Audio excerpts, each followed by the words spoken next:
Real news. Honest and fun political talk weekly on the Line 90.7 FM. I figured we'd celebrate Pride Month by having a gay conservative come on. I think it's appropriate for the month. Yeah, absolutely.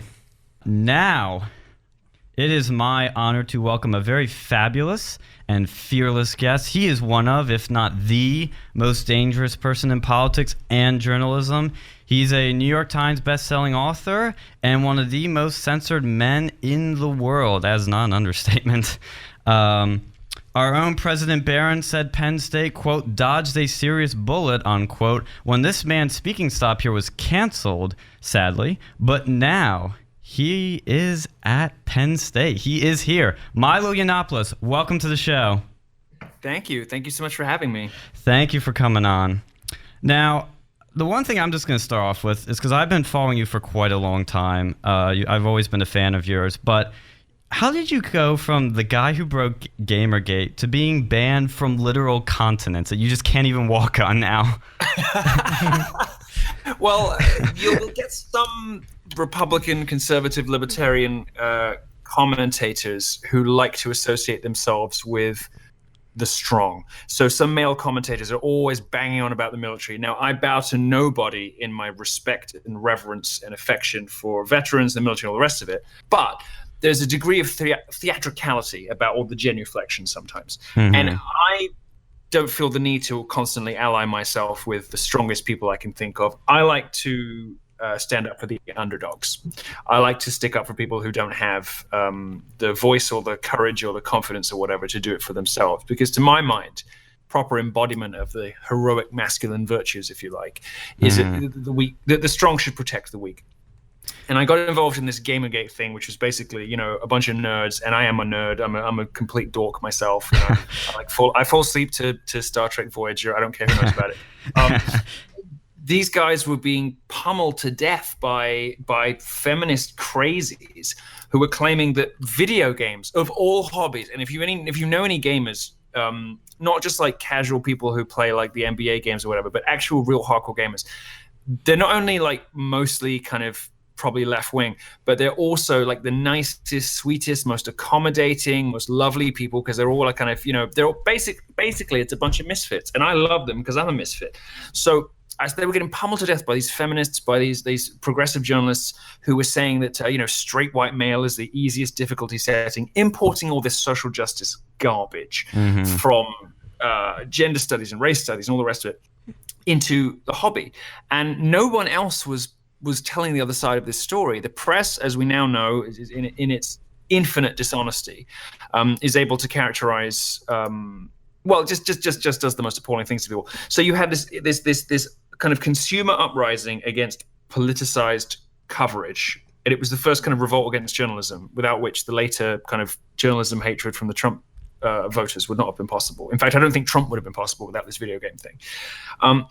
Which was being mischaracterized by the press as a sort of as an uprising of misogyny and racism. And I just could not believe the degree of dishonesty and disingenuousness from these journalists. And I felt like I should do something about it, and I did. Yeah, and that's one thing I noticed in your journalism is that if there's anything I will say is the best way to describe it, it's authentic. You're not afraid, as we saw in your recent article on Dangerous.com, to call out Kaylan Robertson, to call out these people that seem like they're allies, or that nobody else is saying what's needed to be said, but you still are willing to say it. Well, I do the reporting nobody else wants to, and I say the things that nobody else dares to, and I go for the people that everyone else is scared of. And sometimes that can have negative consequences for me, but at this point I don't care too much. I'm not too worried about it. I just want what do you have to lose now? You're playing with house money. No, exactly. Look, I like to stick up for the underdog. Like I said, that's what I've always cared about the most. That's what I've always been motivated by in my life. Yeah. And that is always going to be unpopular with people. You've got people on your own side who are like, why are you just wasting your time on these losers? Well, actually, in the case of the video game thing, it's like the video game industry is actually bigger than Hollywood. It is a double-digit billion-dollar business, right? it is colossal, and it's growing at this extraordinary rate. It is going to be the primary entertainment medium for every generation after ours, and not a single conservative journalist knows anything about it except me. None of them. And that's so shocking and so stupid and so short-sighted. This is not just a bunch of losers. This is the future of our entertainment industry and the future of our creative wing of our civilization. And to some degree, the Trump election itself is an election of losers, right? It's the losers from globalization. It's the people who got left behind. It's the people whose industries don't exist anymore, who are just saying, you know what, actually, maybe we could slow this down. Maybe look after the people we have in this country before we import a bunch more.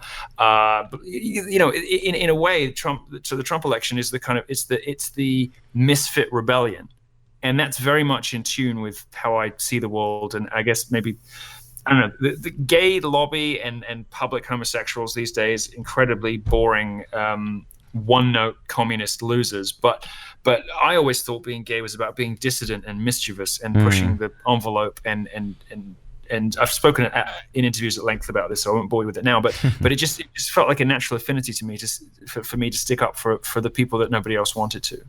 Yeah, so I was a very big fan of your work over there as well. Like I've been a gamer all my life, and when I saw that, really what brought me into it was Mr. Medicare, or I guess it would have been Internet Aristocrat at the time. His right great series on that, but. Now, kind of changing gears back to the introduction. I know my friend mentioned that you were banned from Penn State. Or like you were originally supposed to go to a Penn State campus tour, but it was canceled. Now, do you feel that the cancellation was sabotaged by outside forces or an inside job within the people who were supposed to set it up? I mean, I can't speak to that. I know that obviously a lot of this happens through booking agents, and so there's a lot of I'm several degrees removed from some of the negotiations and some of what happens in a lot of these cases. But I will tell you that, a lot of good is done by campus organizations like Turning Point, but they don't do a very good job. I mean, look, there isn't a Turning Point chapter president. Maybe there's 4 who don't like me. They're all massive rabid Milo fans. All the Turning Point members love me, but have they ever invited me to do anything? No. And this is because I think that the leadership is timid, and I do inevitably, obviously, of course, hear about sabotages that come from YAF and YAL. I mean, Young America's Foundation is completely run by, it is effectively a wing of the Daily Wire at this point. I second that. From experience. It's fine. That's one strand of conservatism, but it isn't even it isn't the strand of conservatism that's in the White House. It isn't the strand of conservatism that is the most popular, most persuasive. It isn't the strand of conservatism that's the most fun. It isn't really. It is yesterday's conservatism. It is a form of conservatism that is dying. That is basically dead. That is gone. It does not cohere whatsoever with the base, with the actual Republican voters in America at all. The only thing it coheres with is a couple of greedy, self-interested, what's in Washington D.C. and it's never interested me very much. As far as the individual politics go, I have observed remarkable wars inside, college Republican groups. Oh, we've had that here. Bad. Right. They didn't support Trump here. Want to be who are scared about not being invited to the right drinks parties when they get to Washington D.C. after they graduate because they were associated with somebody from from the Trump side of the fence or whatever. And I'm just thinking, well, okay, fine, I get it.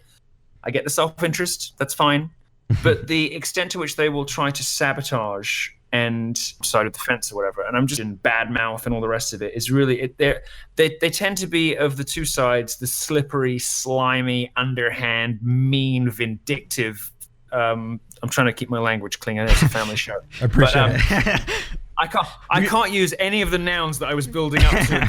We don't want to get banned again on here, so thank you. No, I know. Everywhere I go, I'm censored. No, I can't. I can't use any of the words I want to, but I think you get the idea. Yeah. They do tend to be the more underhanded and slippery. Why? Because just like the left, they can't win in a fair fight. They can't win on the merits. They can't put it to a vote because they'd lose. So they do this nasty kind of quiet sabotage. And I get it. Fine. That's their thing. They can't win on the open playing field, so they leverage their influence and slipperiness instead. But ultimately, this is a movement that is dying, that is dead. I have had a lot of trouble getting booked on campuses because of the sort of internal sabotage you're alluding to. I honestly, I can't help you in your campus war by giving you a definitive answer in this particular case. I'm very sorry to tell you. I would love to help, but I can't give you any definitive evidence. But I'm happy to look for it after the show, and we can talk about that perhaps another occasion. But I do know it happens a lot. That's great. Thank you. And I understand completely. As a Turning Point president, and I would love to have you come here. I will say, for the longest time, it was hard to contact you until you opened up Telegram, which I was glad you did. Well, I was retired, darling. I basically finished. No. I was, because I made millions of dollars on my book, and I was very happy. I got married. I've been in love. I've been living in New Jersey. It's been all very good. And then, of course, they ban this, they ban that, they shut down I can't even sell T-shirts anymore. So I've been forced out of retirement by two things, really. The first one is I need to make some money again, because I thought I'd be able to just live off my residuals forever, but no. And the second thing is I realized that actually my work on Earth is not yet done. I thought, I was one of the 7 people who put a president in office. I've achieved more than 99.9% of people ever will, and 99.9997% of journalists ever will. As an activist, as a journalist, as a media figure, I have accomplished so much at such a young age. I can die happy. Like I have nailed it in just 5 years. I was a property developer 6 years ago, I just one day I just woke up and said, I'm going to do some journalism. And I absolutely smashed it. And I thought, I'm good, I'm happy. But I have been forced back out of retirement. So I'm glad to be in touch with you. And if you do want to set up, if you do want to attempt another speech, your president saying he dodged a bullet just makes me want to come. Just makes me come to the speech. Just makes me want to excuse. I'm sorry. Makes me want to set up a speech tomorrow. So I think we should talk about that too. Fabulous. I'm glad to hear that. I knew you would say that, but that's what we love to hear, because I'm not gonna lie, a lot of us in this room, we're not afraid to cause trouble here in the right corners. Mm-hmm. Well, let's do it. Now look, my model isn't like other people. So when I won't even speak his name, but when the Daily Wire tendency exerts its influence, what they do is they'll just go to donors and they'll get like $25 or $30,000 in their back pocket, show up, read a speech they've given a million times before, do a couple of questions and leave. I don't do it like that. I prefer to take a cut of ticket sales, and you have to be quite a big star to be able to do that, because it's so much riskier. But I think it's fairer. I think it's better. It means you don't need any upfront money. And it also means that when I leave the Turning Point chapter or the College Republicans or whatever it is richer than when I found them, rather than $25K out of pocket. So this is how I much prefer to do it versus the people who are literally just in it for the shekels. So I'll be happy to do that model with you if you'd like to do that. It sounds like fun. Let's get it. I'm out of retirement now, so let's get back to business. Love it. All right. So a few weeks ago, we were talking about the VOD adpocalypse. Yeah, that's a big word. Yeah, that's a real big word. The what? So the Vox adpocalypse. Yeah, that's what they were trying to say. Yes, sorry, of course. Yeah. Yes. So we had Sticks, Hex, and Hammer on, and it was a pretty good conversation. And like while we were having the conversation, I saw that you were pushing for a ban Crowder. Of course. My question is, will banning Crowder be enough for change? No, but it's a start. Okay. Look, things occur to me that feel completely obvious, that to everybody else are just mystifying and confusing. And I always seem to be like 4 or 5 years ahead of everybody else. The stuff that I hear on Fox News is like, yeah, I was saying that in 2015. Oh my God, I'm bored. So it seems completely obvious to me that the only way for us to forge a new future for conservative media, the conservative media ecosystem is in tatters, it's in ruins. The only way for us to forge a new future based on the talent and popularity of of stars, and not on whether they can call Texan billionaires and get told what to say and buy their way into popularity. Not mentioning any names. Whether people actually like and want to listen to and say something different from one week to the next, rather than just repeating the same talking points that they've been paid to say. I think we need the conservative ecosystem, the media ecosystem in ruins. We need a Götterdämmerung. We need a Ragnarok from which the valiant will rise again. Look, Gavin McInnes, Paul Joseph Watson, Milo Yiannopoulos, Laura Loomer. Do you want to be on that side, or do you want to be on the other side? I know which side I would pick. and look, we all realize now that accelerationism is the way to go. The way to win this is we got to get Crowder, we got to get Rubin, we got to get Rogan, we got to get Little Benji, we got to get all of slime balls who did nothing to help us, nothing to stand up against the censorship. And in Winston Churchill's famous phrase, was it a pacifist or an appeaser? Is a guy who feeds the crocodile, hoping he'll get eaten last. Well, now they're just starting to realize that they might be up next. They might get gobbled, and I just want that future here now, because it is only from the ruins that the base will be angry enough. And the donors will have the veil lifted from their eyes and realize, oh no, you can't just say goodbye to Milo and Gavin, and it's because it's not going to stop there. It's not going to stop there. They don't even like most people on the left. I mean, when Berkeley burnt down in February 2017, when I spoke there, the piece of the most revealing piece of graffiti on the wall above a smashed Wells Fargo ATM was the anarchist A, the A with a circle around it, and the words, "Democrats, you're next." These people do not realize that the forces that are trying to uproot and dissolve the institutions of our civilization they won't even stop with the Republicans, let alone stopping with Milo Yiannopoulos. So, look, the people on our own side who think, oh, well, if I just keep my nose clean and if I write Milo is execrable, it's the word no one can say. No one can say the word execrable, because your mouth wants to say execrable. No one. I don't even know what it means. Nobody knows what it means. But he puts this in his little short man with the sister nudes. Puts it in his introduction to his book and says, and this is the most appalling, disgusting, disreputable, horrendous lie. Says in the introduction to his book that I presented ethno-nationalism. As a valid alternative to political correctness. I mean, how dare you? How dare you? And people wonder why I'm hung up on what an evil little dwarf he is. How dare you? This is unacceptable, and these people are going to fall next. And the problem for them is, out of the ashes, who is going to rise fastest and furthest? The people who actually have talent. Yeah. And so it's my hope that, the Gavins, the Rogers, the Lauras, the Paul Joseph Watson, the Sargon of Akkad, and yes, dare I say it, the Milo Yiannopoulos, we will be the ones who will be able to reclaim our rightful thrones. But it can only happen, and I say this not out of avarice or rapaciousness or greed or lust for fame or whatever, because I was happily retired, as I told you at the beginning of this conversation. I was perfectly happy never to do anything again. But because it's what America needs, because it's the only way that we beat the bad guys. And for me, as things currently stand, the big enemy that is facing the conservative movement, facing the Trump movement, facing the populist nationalist revolution on two continents, the biggest enemy that it has is establishment Republicans. And these are the people who are, sabotaging from, other wings of the conservative movement, whether they're college Republicans or whatever it is. These are the real enemies. And those are the ones, that's why people are always, going on, attacking your own side or whatever it is, right? It's because it's called cleaning house.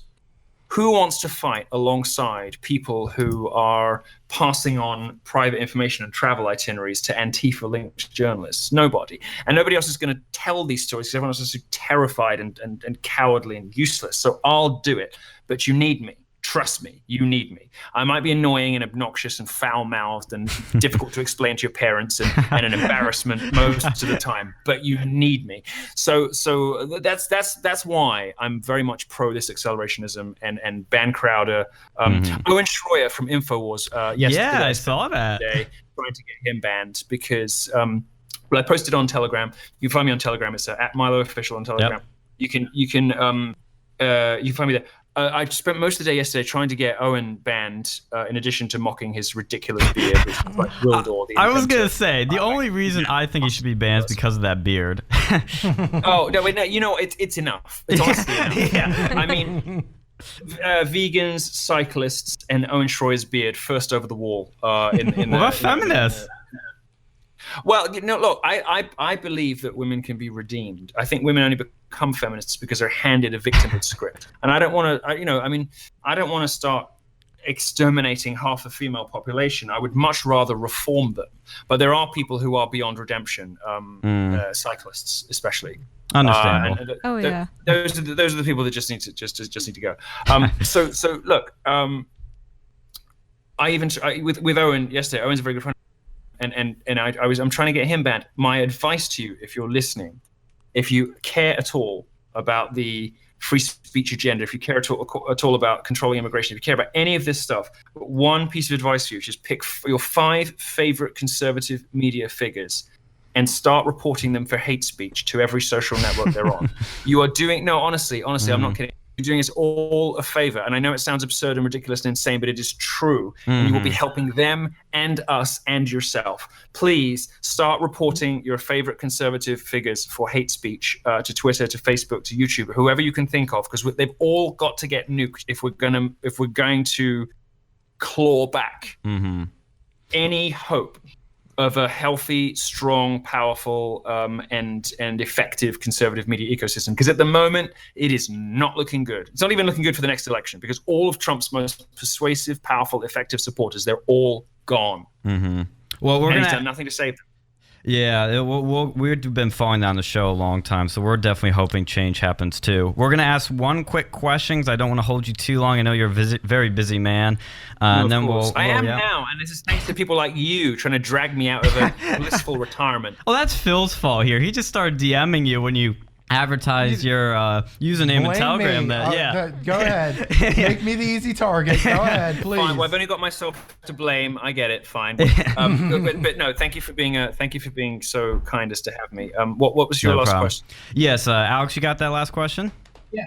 So I did see your Kyle Lon Robertson article, and I thought it was absolutely amazing. However, one thing kind of stuck out to me, because I know a few people like this, and it's really kind of scary. Like, how many sexual ghostwriters and fake trads do you think there are within the upper echelons of the conservative community?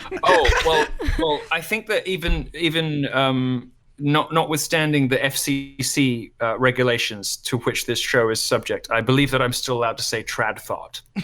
And we had a discussion on that. Did you really? Did you? Because it's an abbreviation of something you might not be able to say. Oh, there you go. It's on the line. I understand, but you could always say he's British. He didn't understand. Now, in this little world of pretty girls advocating for traditional lifestyles, I know most of them, and I don't know any of them who live the values they preach. I don't know any of them who practice what they preach. In fact, I happen to know for a fact almost all of them do the exact opposite, hurling themselves around various much more talented men in order to basically outsource the hard work to someone else. I don't know, like, if you're a writer like me, you can produce an essay. So if you go to dangerous.com, the first story up there at the moment is I don't even know if I can read the headline out on this show, but go find it. It's just at dangerous.com. It's the first story there. It's a story about how these two video makers were ripping off, ripping off, and endangering a bunch of us. And that one of their employers, Lawrence Southern, probably knew about all, if not most of it, and did nothing to warn anyone, and laughed along with it and all the rest of it. I'm sorry, I've completely lost my thread. That's okay. Well, real quick, kind of like a little aside. Oh no, I remember what I was going to say. Sorry, I remember what I was going to say. These women want to outsource the hard work. If you go and read that essay and it's about 10,000 words or something, most people would have to spend about 4 months writing something like that. I can do it in 2 weeks because I'm really good at my job. But it's a a very, very, it's a combination of natural talent and hard learned skill. I've been doing it for years now. To write a really good speech takes work, takes grit and determination and knowledge and hard work and all kinds of skills. And these girls want to go around and sort of throw their nether regions at men to do all the hard work for them. So all they have to do is show up and read someone else's words looking cute and get all the attention and applause. Ironically, the words they're reading are about saving yourself for marriage and not being not being a woman of ill repute, let's say, and all the rest of it. So, no, I happen to know most of these people. To answer your question personally, I happen to know most of them personally, if not professionally, and almost without exception, they are hypocrites of the absolute highest order.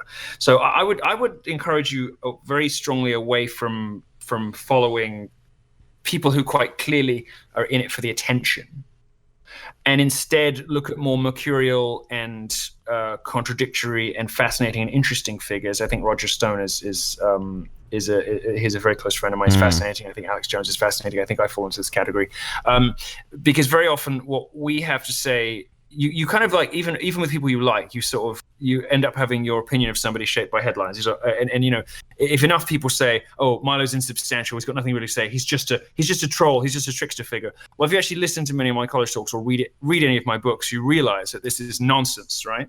You realize that this is insane. You realize that this is nonsense.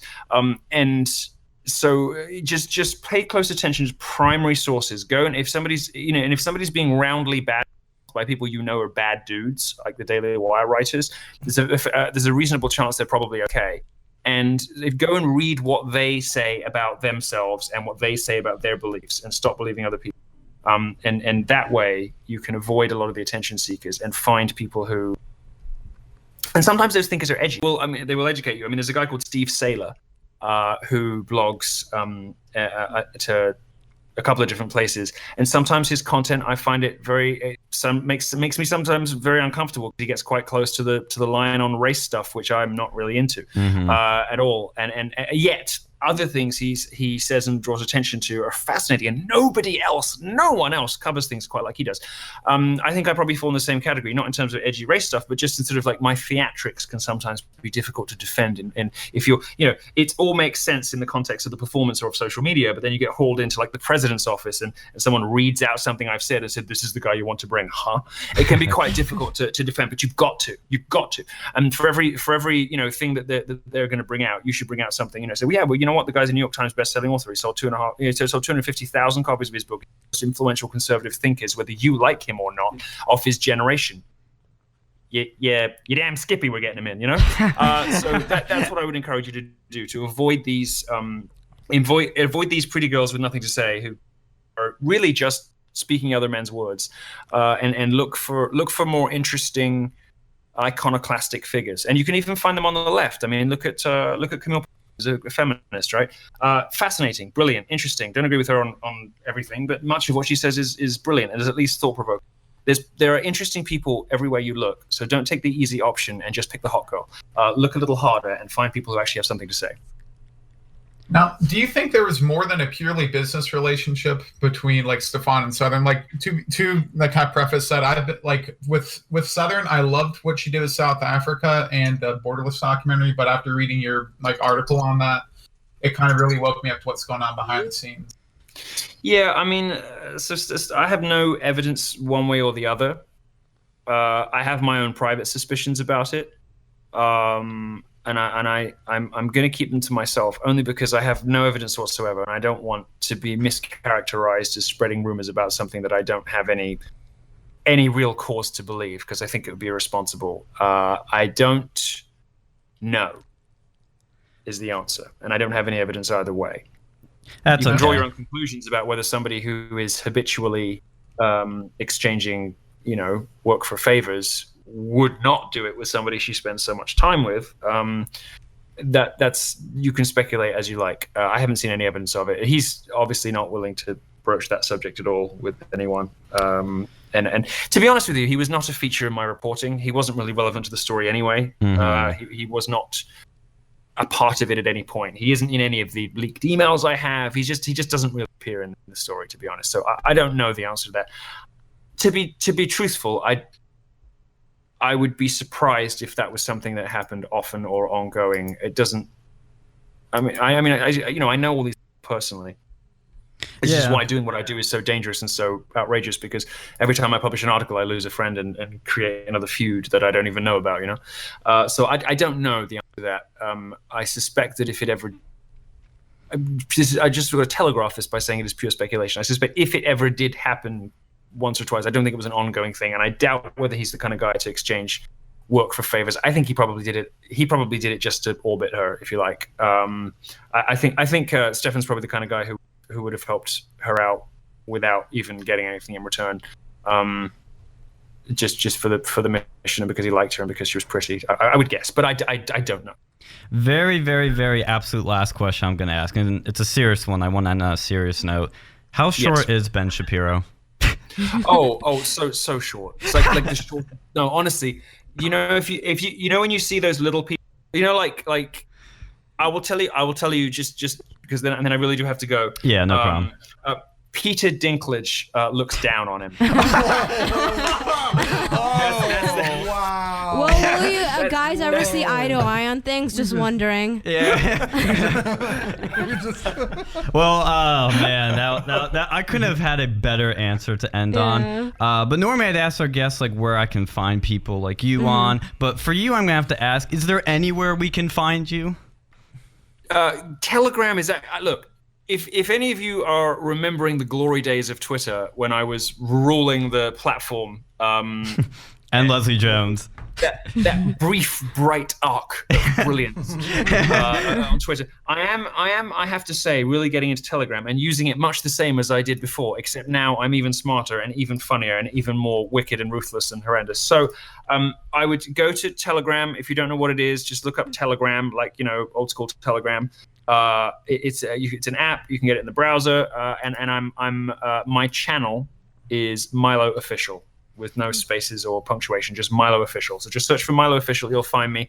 I just started, and I've got about 20,000 subscribers so far. Wow. This is going to be my primary platform for news and jokes and all the rest of it. And everything else, I'm trying to practice what I preach. I don't like people wasting all their energy on social media and wasting all their good stuff on tweets and posts and all the rest of it. I'm trying to focus my work on actually producing content, which means that moving forward, a lot of my stuff is going to be books. So you can always go to Amazon. I wrote a book recently, especially little ones, just little cheap things that you can read quickly that are just fun. So I did a long essay, a bit like the essay I did about those gay video producers. I did another one longer on medieval studies, on social justice warriors in medieval studies. Which is we know somebody in medieval studies. Yeah, we've got a story of somebody like that. Yeah, we'll talk about that one later. Tell me about it after. Maybe I'll add it to the essay.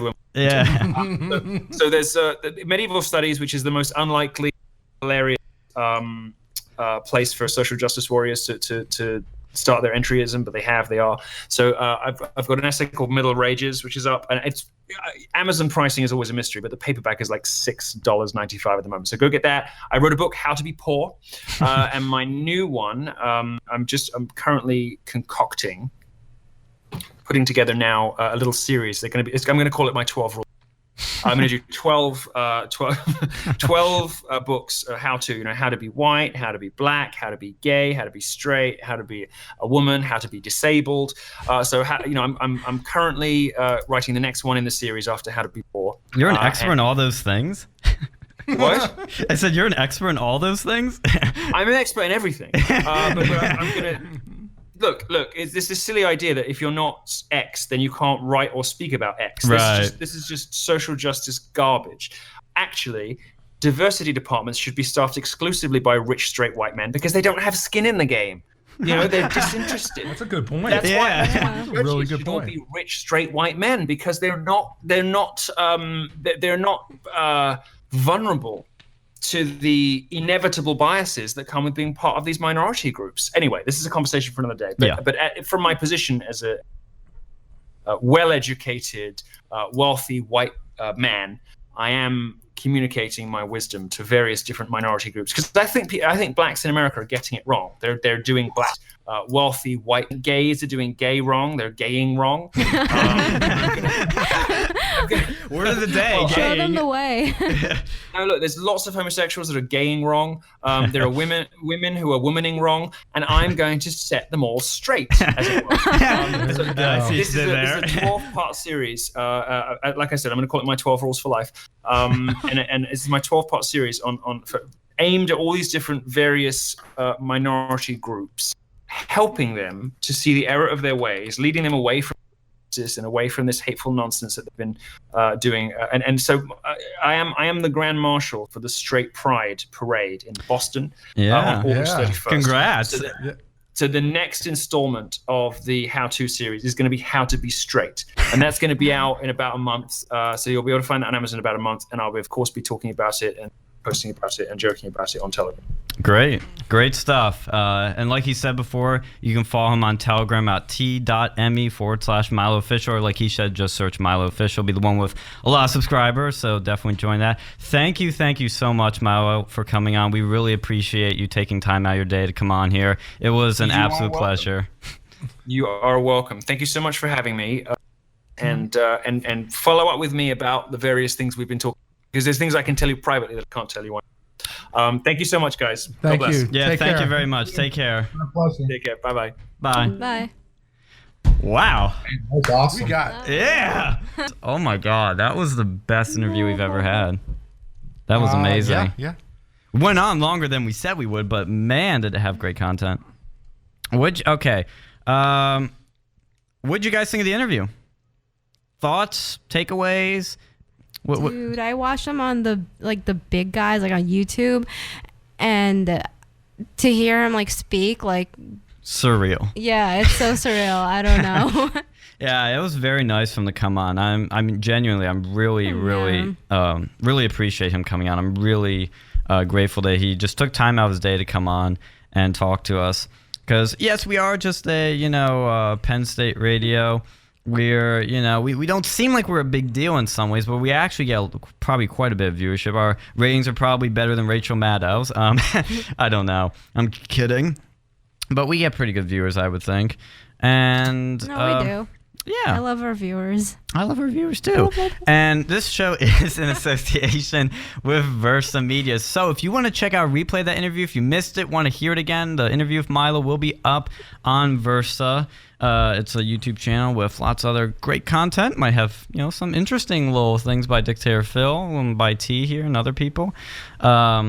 But again, if you missed the interview, check it out. Versa will be uploaded later. Milo's interview. If you have any questions, I would say use the hashtag RealNewsPSU. I'll look at any questions you guys have and reply to them, or send you the interview if you're lost.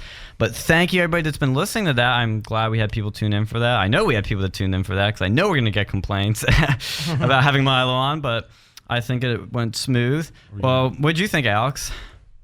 Oh, no, I thought that was awesome. I loved how he was so willing to go and take these questions, and he really went above and beyond. As we kept talking, we could have been completely sidetracked. Thankfully we had something over there to kind of guide that, because I could just talk to that guy for hours. Me too. I'm sure, and I would always learn something different. He's definitely one of the really, really interesting people left in this world. There's really no one else like him.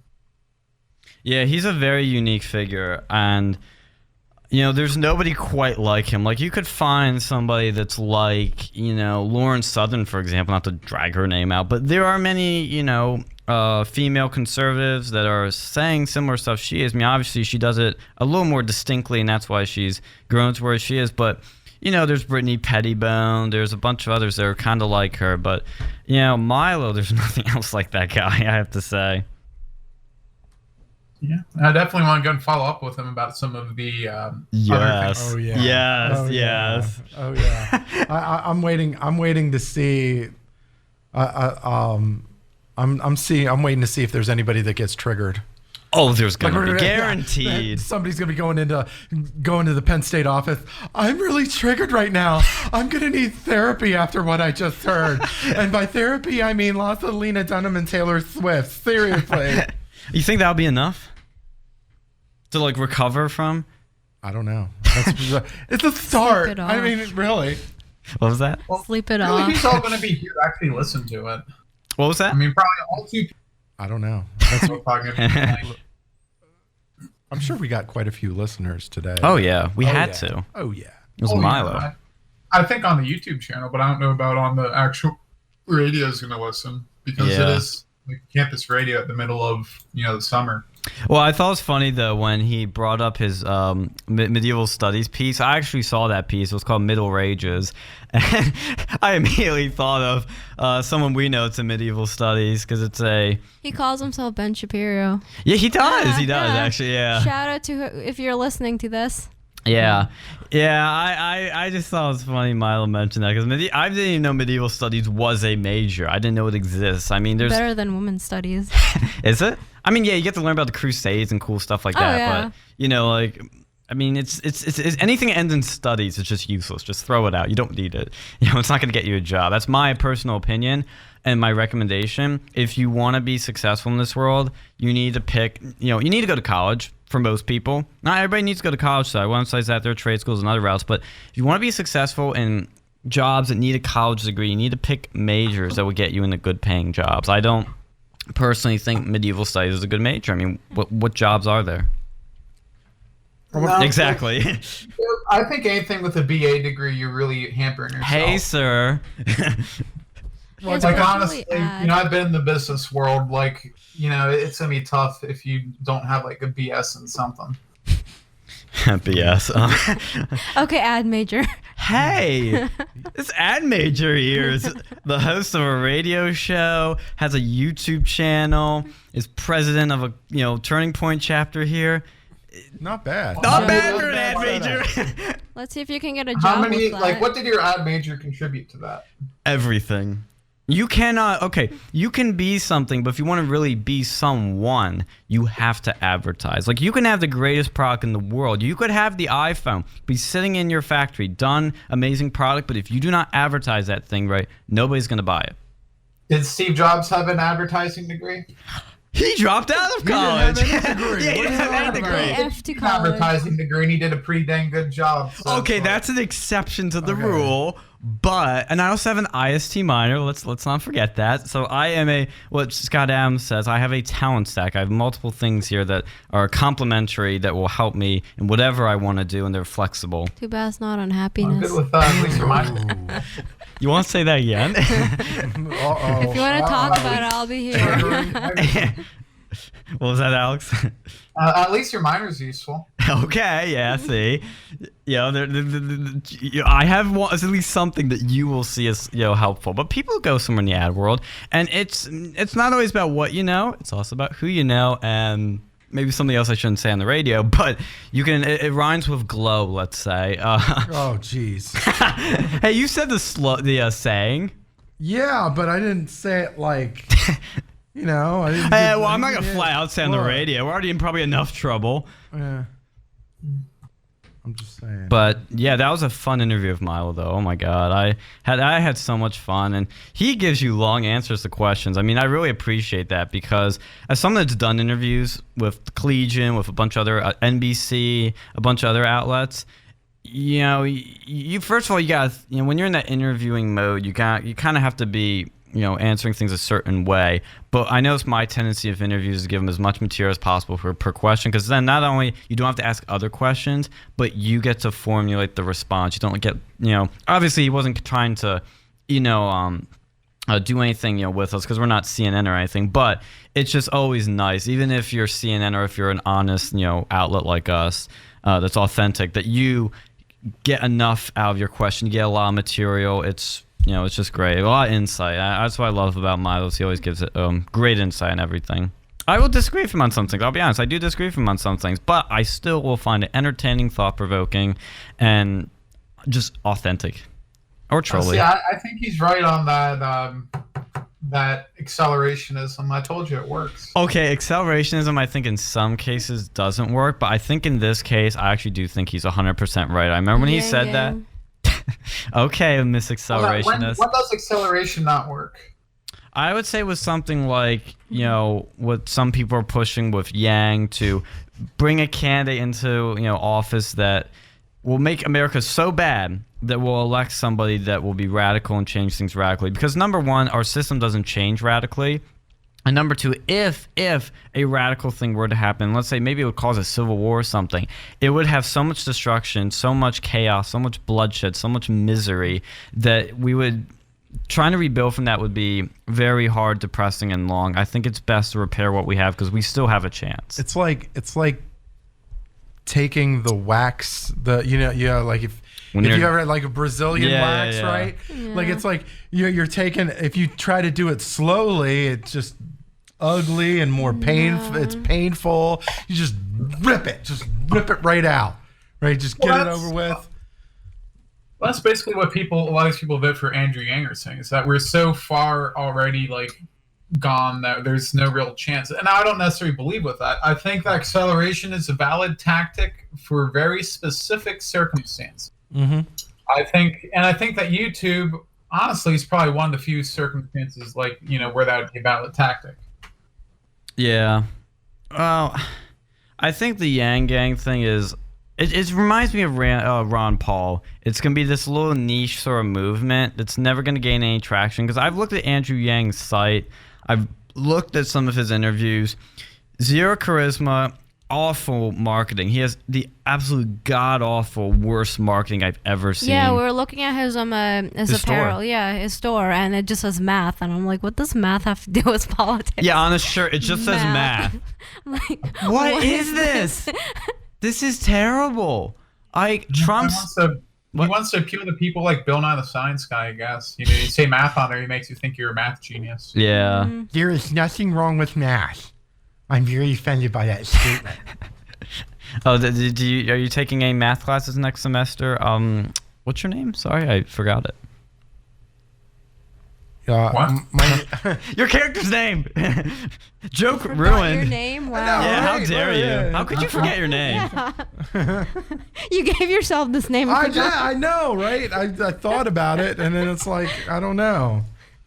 No, I got it. This is just going great. Hey, great. whatever. Wow. Whatever. People are going to still listen. I don't Really care. solid portion of this. What was that, Alex? At least we had one really solid portion.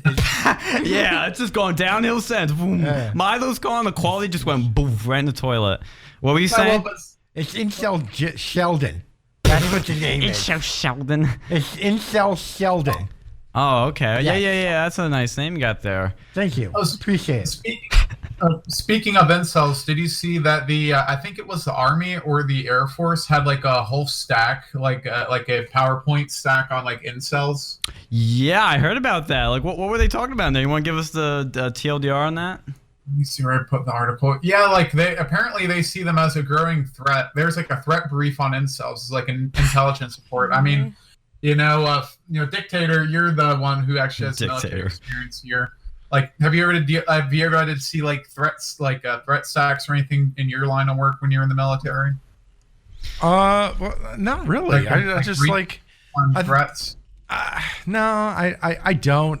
I never knew anything like that. Like, I'm trying to see where this. Well, I'm trying to look back at where it was. I put in the news section. Yeah. I've never heard anything like that. Like, I guess it was just a social thing. Like, of course, it's been a minute since I was in the military, so you just kind of work. I don't know, if you saw somebody that was kind of not very outgoing, you just kind of left them alone, and Well, no, like, did they have threat briefs in there? I never heard of anything like that. But I mean, I don't know. Hey, it might make sense. I don't know. Apparently, according to the article, they gave them like some sort of meeting where they discussed the threat of incels, and they posted like an incel meme with like, it was like the Chad versus the Virgin, but instead it was the Becky versus the Stacy. They had pictures of them. Like, it's so insane. This happened. Like, they're showing memes at a at a military office. You have guys in like uniforms sitting down looking at like 4chan memes. The one thing that's been happening right now is a bit of an immigration battle now, because Trump sent out a tweet where he said basically that he was going to send out these ICE raids, and there were going to be these ICE raids in 10 sanctuary cities, starting I think on Sunday, and some Democrats were freaking out. So he said that the request of the Democrats, this is on Twitter in case you don't know where to find it, I have delayed the illegal immigration removal process, deportation, for 2 weeks so the Democrats and Republicans can get together and work out a solution to the asylum and loophole problems at the southern border. If not, deportations will start.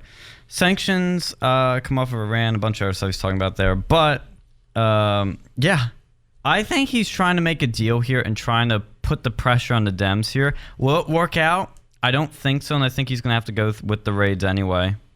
I'm thinking. I agree with you. I think that's probably what he's doing. I think he's probably made the announcement, and some of these mayors or politicians or whatever, like, look, let's calm down. We'll figure it out. We'll figure it out together. Yeah. And Donald Trump said, "You better, all right." Yeah, he's going to beat him over the head and make him do something. I'm coming like a phoenix, a fiery orange phoenix, an orange phoenix, ready to swoon. That's right. Yeah, I think. See, he is all about. Everybody makes the analogy of like 4D chess, 5D chess, and it's cute and funny and all that. But this is like a chess move where he's applying pressure to get what he wants, to make the opponent and do what they want. If anybody to play chess, you know that's what you have to do basically to win the game. That's the most basic terms, and I think that's what he's doing here. Will it pan out? I don't know, but he's trying to use every tool at his disposal. I think. I don't want to mind read, but I'm going to remain optimistic personally. Well, you know, it'd be like terrible is if we have like a second civil war over something as stupid as immigration. I mean, it wouldn't be surprising the last time that like we had a big sort of split was due to the Democrats' nonsense. So, yeah, it wouldn't be the first time, would it? No. And when you think about it, illegal immigration and slavery, we like these companies use these illegal immigrants as basically slave labor working for less than an American worker can work for. Yeah. So I mean. Yeah, that would be terrible because I think that's what they want to have happen. So they want to have like ICE agents come into the city.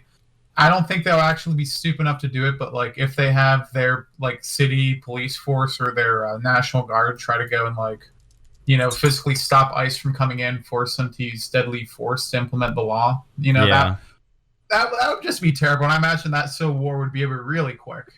Oh yeah. Well, one side has guns and the other wants to ban guns. Yeah, it's just what are they going to do? Because I don't think they really want to physically stop a federal agent from enforcing their job, because that's going to turn into gunfire real quick, especially if you look at how much every agency, like all the weapons they have, like the EPA, they have something like they bought like 1 million rounds of ammunition last year. Oh, really? Why does the EPA need some rounds lying around? I don't know. It's crazy. It's like, really, why do they need this stuff? Yeah. What's going on behind the scenes? I mean, I don't blame them. I'd want some rounds hanging around, but still, like, what do you need them for? I mean, what's the EPA got to do? Oh, I see you have an improper smokestack. We're going to have to go and like summarily execute you. Yeah. No, yeah. Eco-terrorist stuff. Eco-terrorism is going to be on the rise. Oh, jeez. That's just such a cringe word, eco-terrorist. Is that one of their new words, like, gaslighting, those sort of things? It's not really a new word. I don't know if you ever played the game Final Fantasy VII, but I was like looking into an article. I was like, that Cloud guy, he was an eco-terrorist. Oh. And this was like really? Yeah, and that was like the whole kind of plot around that game. It's just like, geez. Reminds me of PETA. Oh, PETA's just lovely, aren't they? That reminds me of Whale Wars. I don't know if you ever saw that show. No, it was like the most fake news show I ever saw. It was like, oh, we're basically like pirates, but like they didn't really go to war. Whales. I think the guy pretended to be shot once. What? Yeah, like the fat guy pretended to be shot by like the Japanese. I'm just like, how are they gonna shoot him? They don't have any guns. You gonna shoot him with a harpoon? He's a pretty hefty dude. Yeah, I was gonna say you need a harpoon to take him down. He's like a land whale? Yeah, like how is he even like out on a ship like this? Like, it's basically like Deadliest Catch, or so they want you to think with all the crazy stuff that goes on. How's this like guy surviving out there? He probably is eating the whales and then blaming it on the Japanese. And with Deadliest Catch, I never watched that show, but I remember when the one guy died on the show, they like hyped up the drama on that. They're like, oh, his spirit still lives with us. Like, we were thinking of putting his body here. We still feel his presence. They were making all kinds of stuff. He's like a ghost living on the ship. I just hate those reality TV shows because they're a lot more TV than reality. And Yeah. that's the whole concept. They want you to believe this is what real people do, but like, even like look at Pawn Stars, all that stuff is fake. When they used to have that Sons of Gun show before the one guy got busted for like raping his daughter. I remember that. Yeah. Well, you know, it actually is a really good reality TV show. What? Border Wars. Are you sure it's actually real, or is it No, just that stuff's real. They have to blurry out faces because they literally follow ICE agents on their job where they're, rounding up illegal immigrants or they're busting, drug cartels.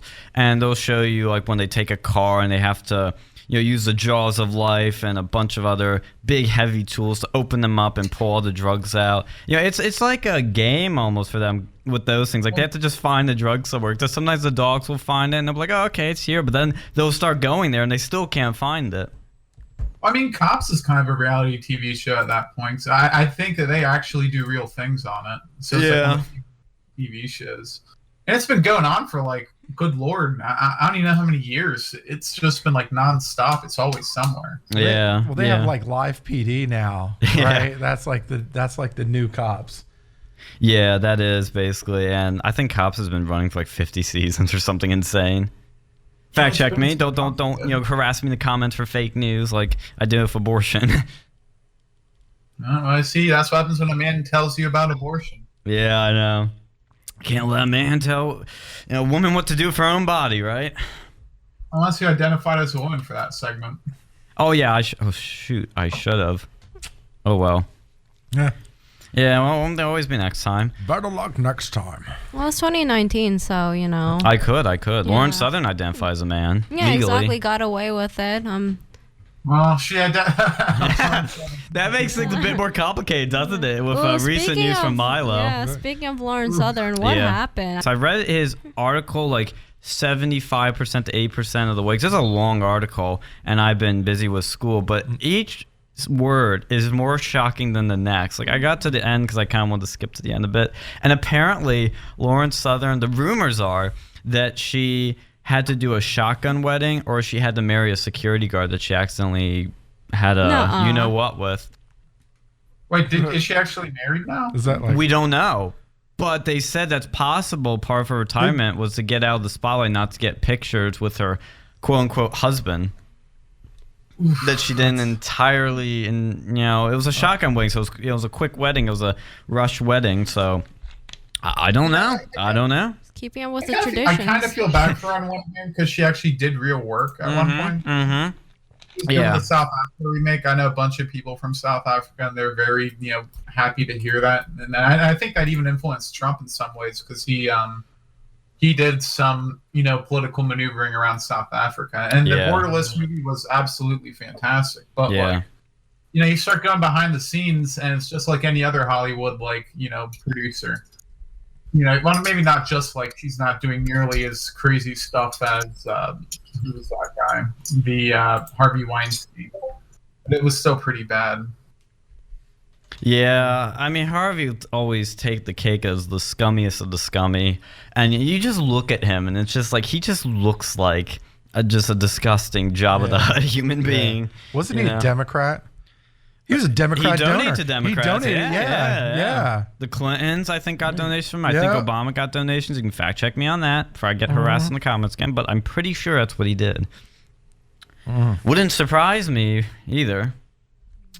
Well, Democrats don't care where their money comes from. Yeah, no. Money's money. Yep. They want to pretend, that's the case, but no, they love it. They don't care if it comes from like a serial pedophile who releases movies like Harvey Weinstein. Yeah.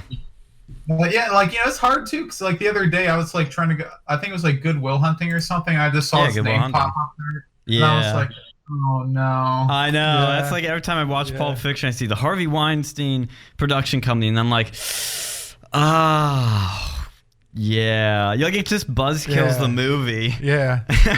It should just remove that so you can actually enjoy the movie. I know, yeah. right? Like, I want to watch Chocolat, right? Yeah. I know. I don't want to see it. I don't want to see the name, right? I Yeah, want to see Johnny yeah. Depp doing his Johnny magic. Deppisms. Yeah, you know, I don't want to see that name. I don't want to see that name in the opening credits or the closing credits, for that matter. Just want to announce right now we have a new guest that's joining us. I'd like her to introduce herself. Oh, hello. I'm Dilvany Thomas. Yeah, we met her. Where did we meet you? I met Turning you Point? at Years ago. Yale. Yeah. Yeah, I think I met you when you were out promoting Donald 2016. Yeah, that's when I first. I think that's where a lot of people first saw me. Typical. Yeah, typical, But I isn't didn't really it? get to know you until probably like 2017. Yeah. Yeah, we didn't get to start knowing each other until about Turning Point kicked off more. But glad to have you on. You have a YouTube channel, I hear. Yeah, I mean, I'm not really doing anything with it. I'm just like, it's just fun posts and stuff Okay. like that. Yeah. I know what you were trying to say, but we can't say that word on air. Yeah, I was like, what's the Crap post. Yeah. There we go. I'm gonna Yeah. dump it. We're off to a great start. So, yeah. Yeah, sorry. Her That's initiation okay, is misunderstood. complete. Yeah. It's all good. Yeah, we dump it, so it literally didn't happen. But anything else you want to tell us about? 'Cause I looked at some of your videos, and it looks like you discuss ideologies. You discuss just about a lot of political stuff. Well, I mean, I'm planning on making a lot more videos about like modernity, and there's a lot of like conservatives who talk about like the economic aspect of like modern life. There's kind of like this immaterial, and I think we're losing community, we're losing society. I come from more of like a libertarian and Capish background, stuff like that. So I'm kind of trying to reorient myself and kind of think about issues from a different perspective. So Where do you politically align roughly like now? I mean, I'm still pretty much in libertarian and Oh, you'll grow up eventually. yeah, I'm kidding. I will. Don't listen to him. Hey, Follow your who dreams. changed your registration from Follow- Libertarian to Republican? Follow your dreams. Yeah, That's all okay. I say. Sell out. Pennsylvania, why on earth would you want to register as a libertarian? That's the most like useless thing you can do. I'm registered as a libertarian. Oh, That's get cool. out. No, like it doesn't make any sense because you don't get anything in the primaries. Like Yeah. no one's gonna win. That's Like true. in PA, in other states it makes sense where you can like choose who you want to primary with, but in, like PA, it's like you're a Republican or a Democrat. But just pro tip here: if you are a Republican, you probably shouldn't register as a Democrat. No matter the circumstances. There's maybe one or two people I know who've done that. But yeah. Yeah. But other than that, we're gonna have to go to a quick break in 3 minutes, so we're gonna have to fill this time with something. Anything you guys want to talk about? Let's talk about Yal. He mentioned. Milo. yeah. He called you guys out. Hey, I'm not Your really former No, no, no. employer. Okay, no, I Are you think still defending Yal? I'm not defending Yal, but I'm Yeah. just trying to defend myself here. Technically, we haven't registered anything, so it's gonna be over next semester. So that's officially dead then. Yeah, pretty much. The president's moved on with other dreams. Clearly, I've moved on with my own dreams with life. Aw, So in Turning yeah. Point as the new Gotta jump secretary. the burning ship. Yeah, the sinking. Oh, well, I think we got a caller. Hello? Who's Is that? there anybody there? Yeah. Sean? Are you there, Sean? Yeah, I'm there. that Who your is grandma? this? No, this is Esther. You know me. Stop playing. Hi, how's it? Stop playing. Whoa. I need you to go. Once you're done with it, once you're done with the show, I need you to go get me some prune juice. Okay, I might be a little busy and Don't get me the cheap stuff either. I want the Sun Sweet prune juice. wait, Don't be cheap. which one is that? I don't remember. Like, what do those look like? That's the yellow can. That's Okay. the yellow bottle. Okay. Is everything Don't good be down cheap. there? Don't be cheap. See, Sean, what did we tell you about giving the phone number to random people? I didn't give it out at the beginning of this program. I didn't do that this time.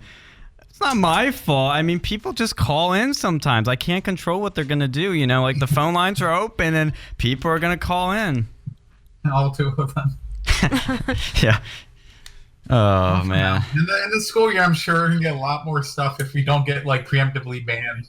That'd be nice. That'd be nice. I mean, we've already all been... like George Bush on us and just like preemptively strike us down. I gotta say, we're gonna be walking on eggshells here for the next couple of months. I gotta be honest. I think it's just gonna be like you had no comments during that whole situation right there. I don't know. I was like, I was just went taken silent. Back. I was just taken back. Oh, That's all okay. I'm You were saying. speechless. I see. I was taken back. You had a different image of yeah. Hey.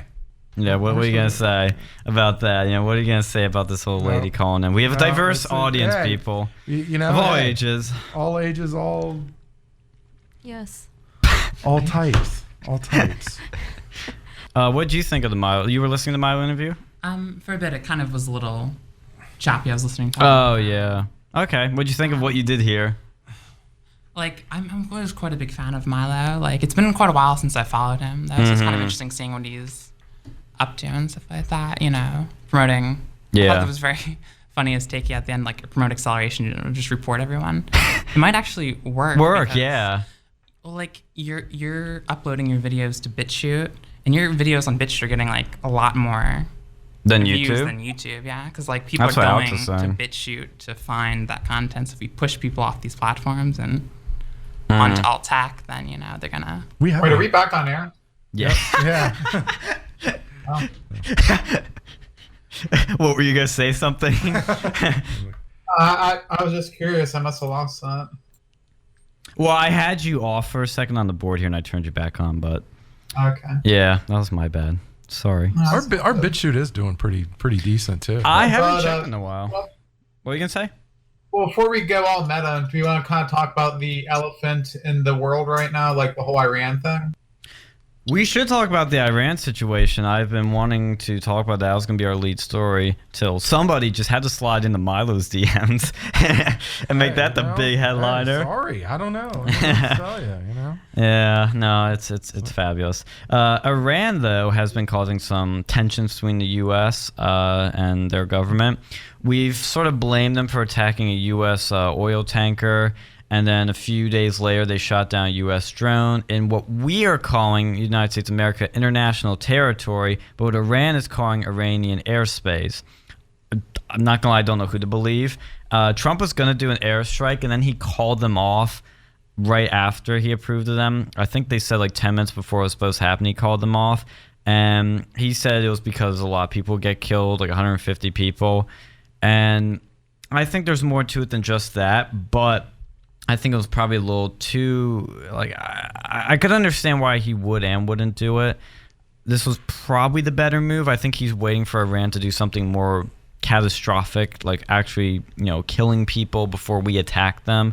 But I thought it was also just interesting. I had Ben Shapiro's reaction. Lil Benji said, like, he was just like upset that Trump didn't fire off these missiles and kill people. He was like super triggered. Well, of course, because guess who makes the missiles? Israel. Yeah, guess who really does not? Like, guess who's Iran's like #1 rival? It's not the United States. It's Israel. Yeah. Because they live right next. So, like, this whole thing is being controlled by the Israeli government. I think. You think the whole situation here, the whole tension, is being provoked by them? Why do we really care about Iran? What's the real reason? You know, put on your thinking caps here. Get your noggins jogging. Why would we want to get into a war with Israel? Or not Israel, but a war with. Yeah, I know there is no point for us to. It is, why, like, let's say the situation was reversed. If there was a giant like warship, right, like, you know, off the coast of Florida, you know, right around there from like China, you know, and they start sending drones around the United States, don't you think we would probably shoot it down too? Yeah. Mm-hmm. Yeah, like this whole thing is warmongering, and it's done, I think, by Israeli interests within the United States government. I think that some of his advisors are corrupt, like his military advisors, because they, you know, whenever we get into a big war, there's a lot of contracts to be had. And that's why I think there's people pushing for it, because, we've been in a constant state of war for the past 20 years, and, Trump's trying to go and counter signal that. He's trying to go and get us out. But I think his advisors are keeping him in that war because they're being paid for by these, big, contractor dollars and big weapons development dollars. So it's a terrible situation to be in. And I think, we really need to get out of that. Yeah, I think, there are two sides that you gotta look at with any situation, but this is more of Iraq and Syria. On the one hand, once you're in there, once your troops are already there, you have to exit correctly so you don't get another ISIS, you don't create a vacuum. But, you don't want to stay there forever and just continue wasteful spending and more war. So that's always the tricky things with these countries. Do you know how many people we have in Iran by chance?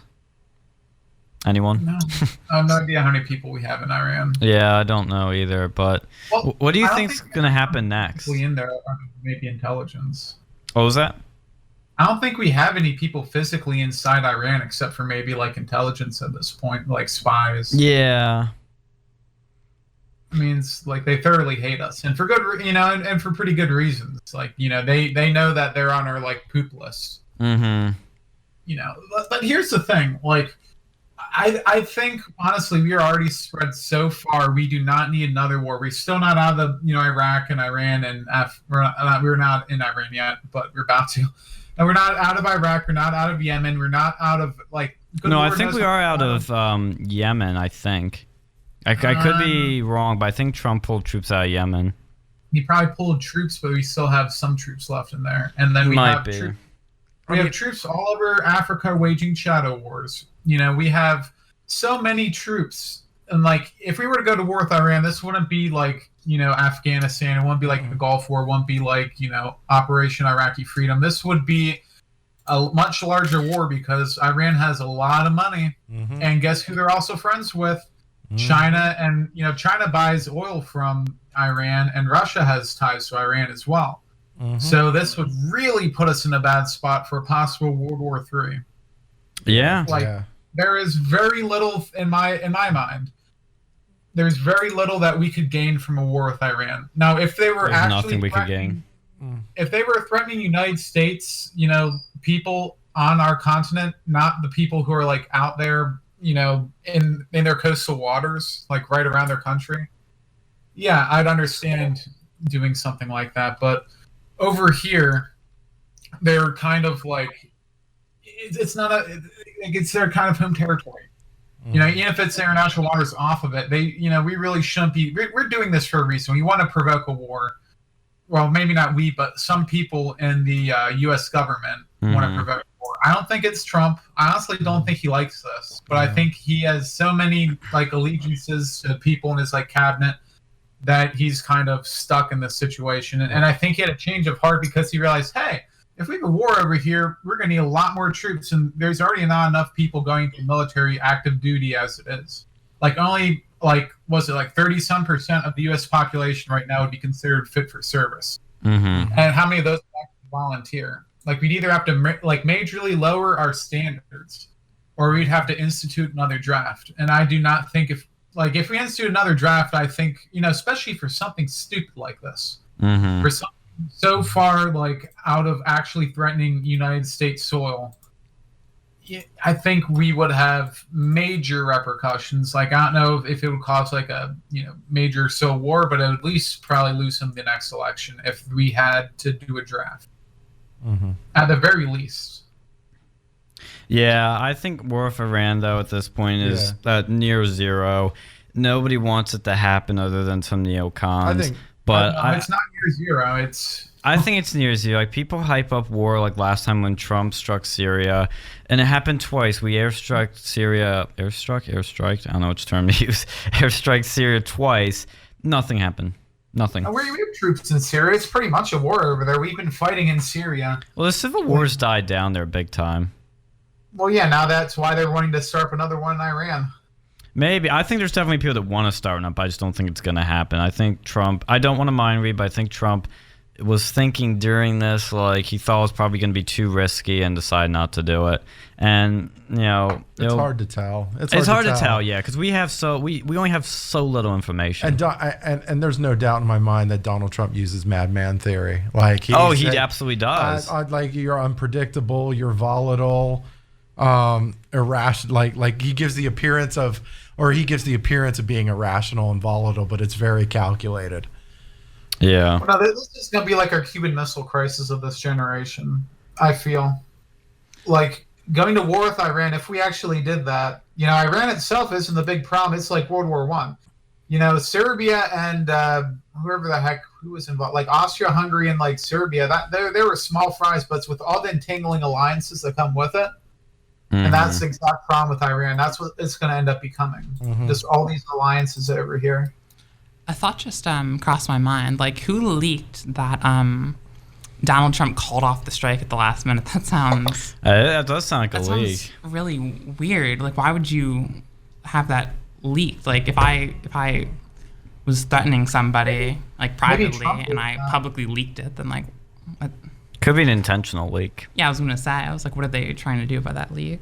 Yeah, it is interesting. I think Trump or someone up there on his side leaked that so that they could go and like say, hey, Trump doesn't want war. Maybe he wants to go and fire somebody for giving them the suggestion of going to war. That could be a possible maneuver.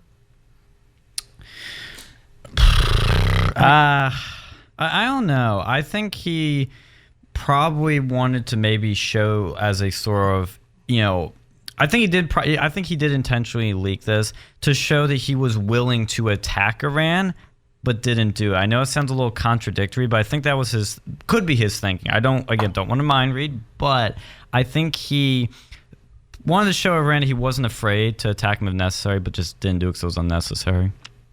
Possibly. Yeah, I definitely think it was an inside job. Yeah, like seriously though, Trump I think that war, like, because if you look at our country's history with war, I talked to my coworker about this the other day. Like, we've kind of been like since really World War I, we've had this major fascination with war, and before then, we really weren't involved too much in the war theatrics. Like before World War I, like after the Civil War, we didn't really do too much until the Spanish-American War, really. But like it's just become such good business, and that's the problem. Like the only reason that we were the number one country in World War II is because one, everyone else was doing terribly because of the after effects of the war, and two, none of our soil except for Pearl Harbor really got hit, and that was a military installation. Our manufacturing capacity increased significantly and brought us out of a depression. And I think that created a line of thinking where war equals money, and it created this military-industrial complex that kept pushing for more war. Yeah, war is profitable. It's one of the most profitable things in existence. And then, for certain people, now, not war in your own territory. You do not want to have that on your own territory. But if you have a war somewhere else, oh yeah, there's tons of profit there. It's not even really profit though, because we're going so much into debt to fund it. Like we're just printing money at this point. The United States didn't always used to be this way. I mean, back in when Washington was the first president, he did not want a standing army except for in times of war. Because they did not like the idea of being, this constant warmongering, being that, Britain was like that back then. But now, like, we've kind of traded sides. The slave has become the master. So it's kind of just like a little bit of a clown world with that, like, just how completely opposite things are today than what it was back then. And then, like, look how much taxes they used to have back then. Like, we went to war over like a 5% tax on tea. Yeah. We had a whiskey rebellion because those are different times, but yeah. Like, people have gotten so okay with just giving the government tons of money and, just thinking that was the way things had to go. And now because, like, after World War II, a lot of these other countries started to do it because they need to go and make the money back after their entire, like, country got devastated. Now we think it's, we don't have or at least we're not as bad as, Switzerland or Sweden or Norway or something. Like, it's become so crazy how far we've fallen from the basis of what this country was when it was founded. Yeah, good insight we had there on Iran. Good analysis, I should say. We didn't have much insight. Good analysis. But I want to transition to a few more topics for you, and we're going to talk about Kyle Kashuv and Pride Month. I think we'll talk about Pride Month first. Since we have somebody from the LGBT community, and well, we had two, Milo and you, what would you like to say about Pride Month? I mean, what's there to say? It's like an entire What month. do you think of it? Yeah, it's an entire month in my honor. So, from a purely egotistical standpoint, I'm like, why not? Do you think, do you like the way they do the Pride parades and the Pride celebration now? Because I've heard some differing opinions. I was just curious, what's your perspective on that?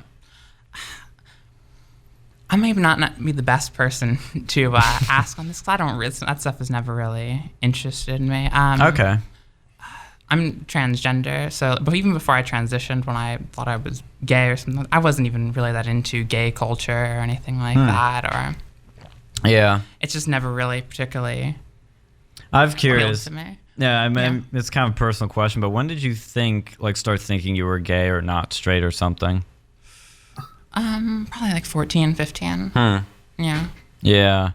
Yeah, it's definitely something that's interesting because T and I have a sex ed class where we were talking about homosexuality and the LGBT community for a few days. And this is a far left progressive class. Sure. And they have some stuff I obviously disagree with, like gender is a social construct, but Sure.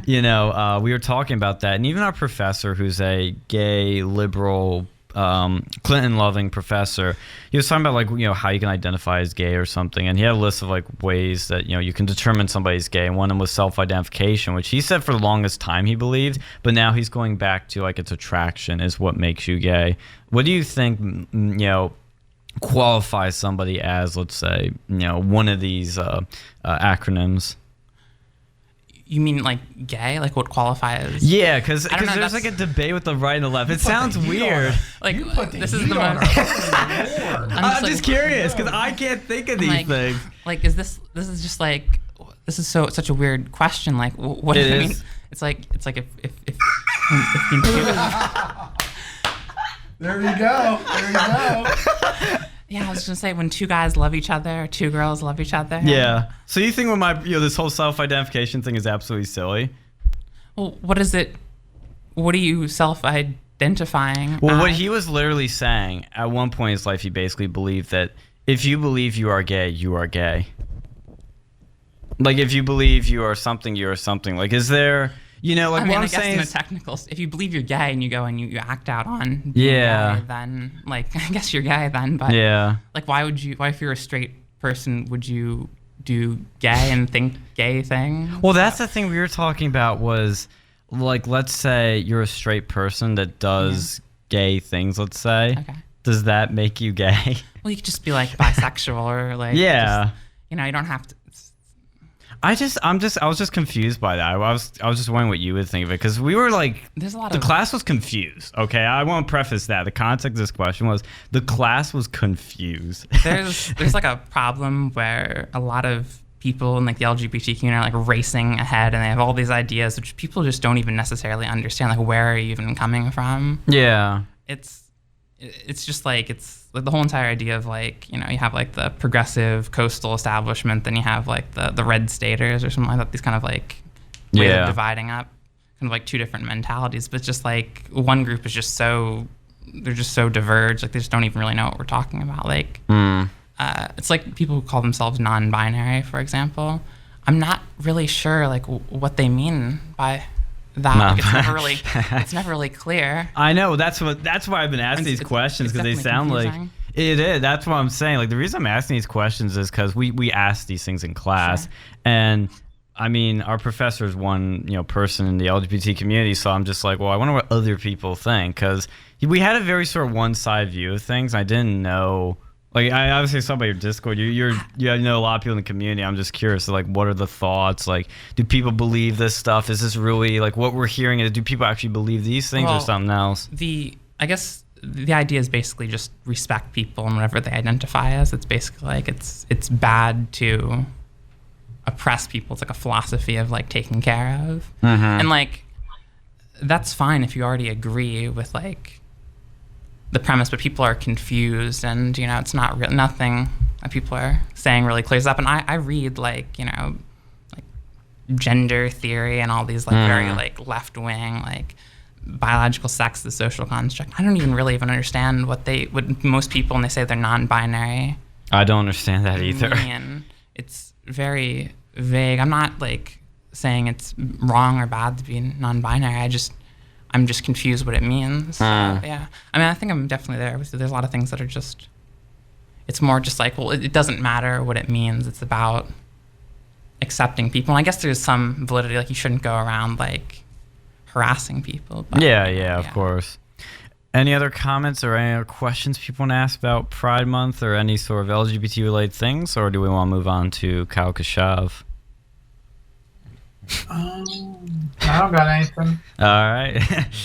Yeah, I just really want to ask, like, that class, like, I come out of that class more confused than anything. Yeah, I'm like, do people believe this in the community? Like, is this a real thing? Or, like, I'm not saying that, like, to, be negative. I'm just saying, like, it's just, I don't know. He never cites his data, too, so. And the thing with these social things is, like, can we get some, like, definitions, too? Like real, like what's the definition of gay? You could always start off with that. What's the definition? Well, so it's like, just not oppressed. Well, what's the definition of oppressed? And even if you look at the definition of prolonged, cruel, or unjust treatment or control, these have started to become more and more subjective terms. It's like, well, if you can honestly give me a more of an objective definition, then I can get behind it more. But there's like the more vague you make a definition, the harder it is for me to like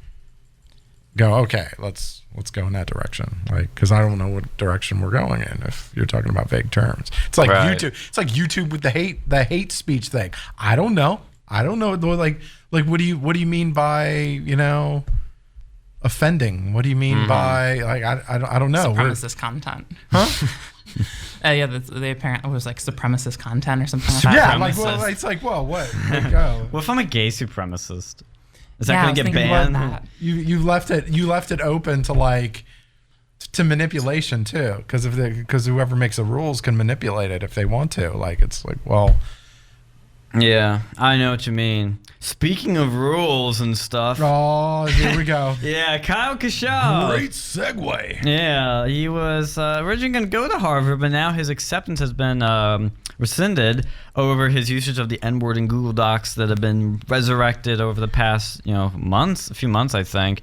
And he apologized on Twitter for this, but students and activists were complaining to Harvard, trying to get him out of the school. And apparently, there's some insider stuff that I could talk about in here too that Cernovich has been talking about, but I'll mention that later. But right now, what do you guys think of this? Do you think, Harvard, they can do whatever they want, or is this unjustified, or what? I mean, there's a lot of ways to look at it. I'm not sure there's an innocent party in any of this. I mean, Kyle, he shouldn't have said what he said, but it's like, well, you're telling me Harvard couldn't have figured this out before they accepted him? Because these things have been around for a while, and they were like on his social media accounts and stuff like that. Don't they look at social media accounts? Don't they do that sort of thing? And like, and like he looks like he's a bright kid. Like he does. Like from an educational perspective, he looks like he's a bright kid. Yeah. And honestly, I don't know. This is my personal opinion. I think Harvard has lost its luster. I mean, it's not like we all like, I don't know about you guys, but when I grew up, it was like Harvard was like the beacon of education. Like the beacon, like that was the school. Like if you went to Harvard, you were the S. Okay, and it's like now it's like, well, it's become this like, they're supposed to be this beacon of liberal and progressive thought, and then they're like discriminating against Asians, and they're like, I'm like, this whole place is a freaking mess. And then like, and it's like, you know, and the education, like the information age or the internet age, has really ruined the value of a college. Like if you want to learn something, you really don't need a college to learn it. Like whatever it is you want to learn. So basically all you're doing is paying for the name. It's like Nike. Yeah, and that's a valuable name. It's like Nike sneakers, right? You're not paying, you're paying for the name. Like you can get another pair of shoes and it'd do you just fine, but you know, you're paying for the name. Well, last thing I'm gonna mention, then we gotta roll out. Mike Cernovich said on Twitter that, quote, Kyle KKK told me during a call, quote, I want to build my brand and Ben Shapiro is the best way for me to do it, unquote. That was when he cut off all contact with @Ali and @the CJ Pearson because Ben told him not to talk to them. Those are facts, not feelings. I injected that to the quote. And I got phone records to back it up, unquote. Now, I just actually got an email literally just now from Cernovich. He's going to be calling into the show at some point. Haven't scheduled it yet, but he said he's down to do it. It's probably going to be in the fall semester, so stay tuned for that. Anybody that's listening, tune back in the fall in about end of August into September. So we'll talk to him probably more about this stuff, but what do you guys think of that? Because one thing I've noticed was that Kyle Kashuv, the one odd thing he'd always do on his Twitter is @Ben Shapiro with like every tweet. I'm like, this is a little odd. Like I fangirl and all that. Like when Milo came on, yes, I fangirl, but I don't @Milo and everything. I mean, well, he's not on any social media platform. He's been banned from them all, but you know, I would think somebody that's mature like him could control that. But are there other motives? Like, what's going on here? Cernovich is saying this. Like, what do you guys think? I remember the Ben Shapiro show. I was watching it during the time of the shooting, and one of the people that Ben Shapiro mentioned was like, "Oh, I'm getting emails. I'm talking with." I believe Ben Shapiro probably is like, you know, there's some sort of like loyalty there, you know. Yeah. So he was already in contact like as the shooting was happening. Well, like or just after, yeah, not like there wasn't like bullets going. He's like, "Hey, Ben Shapiro, how's it going?" Yeah, but it seemed I remember like the days following, you know, Ben Shapiro was always dropping, you know, that he was in contact, which later then became revealed as Kyle. It wouldn't surprise me though. Interesting, yeah. Sure, it wouldn't surprise me, but it's just like, wow. You know, there's a lot of behind, and like especially that Milo article came out about Lawrence Southern being not as trash she says she is. Like this stuff is. There's a lot of inside stuff that we don't know about. Yeah. You know, it's depressing, but it's the fact of the matter. Any last words? Yeah, I don't know. I think the kid looked up to Ben Shapiro a lot. I don't think he did really anything too crazy to my knowledge. I mean, he's a kid. I mean, he's 18 years old. People make mistakes. You know, I'm sure that Harvard wouldn't care if, you know, you were some like black activist who got like arrested. So like, you know, it's almost as if saying mean things on the internet is worse than committing felonies. You know, that's a sad thing. You know, you can do almost anything and you'll get statutes of limitations and people will look the other way for the most part. But if you say something, even though it's not a crime, you'll be taken for it. You know, you'll get in trouble. Thank you for listening. We'll be back next week with more real news.